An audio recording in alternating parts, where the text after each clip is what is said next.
आजभोलि जो कहिले पनि एउटै कुरा मनपर्छ, उसको तारिफ। यदि कुनै पनि इन्सानलाई तारिफ गर्नु र उसको सामने गएर अलिकता मुस्कुराहट दिनु, स्माइल दिनु भनेको उसलाई धेरै मनपर्छ। उसको दिल तपाईँ जित्न सक्नुहुन्छ। तर त्यही मान्छेलाई यदि मुखमा भए पनि या प्रमुखमा भए पनि, यानि कि मुखमा या मुखमा नभए पनि कुनै पनि ठाउँमा यदि बाइ द वे मिस्टेकली उसको सानो गल्तीको बारेमा कसैलाई भनिदिनु भयो भने उसलाई एकदमै नराम्रो लाग्छ। किनभने मान्छेले जहिले पनि चाहन्छ कि मलाई जो कोही पनि एउटा इज्जत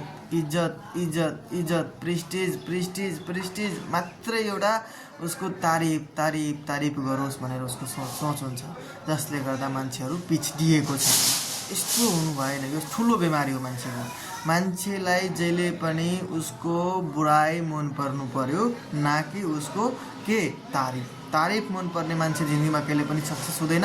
किनभने तारिफलाई लिँदै ऊ जहिले पनि भन्छ कि म ठुलै मान्छे छु, राम्रै मान्छे छु, अब मलाई राम्रो गर्नुपर्ने कुनै आवश्यकता छैन। तर तारिफ नलिनेहरू, उसलाई यदि कसैले पनि यदि उसको बारेमा तारिफ गर्दैन, उसको बारेमा सच्चाइ भन्छ, उसको बारेमा जे बुराइ छ त्यो बुराइ भन्छ, जसले गर्दा उसमा भएको कमीको बारेमा अरूले उसलाई भन्छ भने त्यो आफ्नो कमी सुधार्नु पर्यो, ना कि उसलाई रिसाउनु पर्यो माथि। आफ्नो कमी सुधार्नु पर्यो।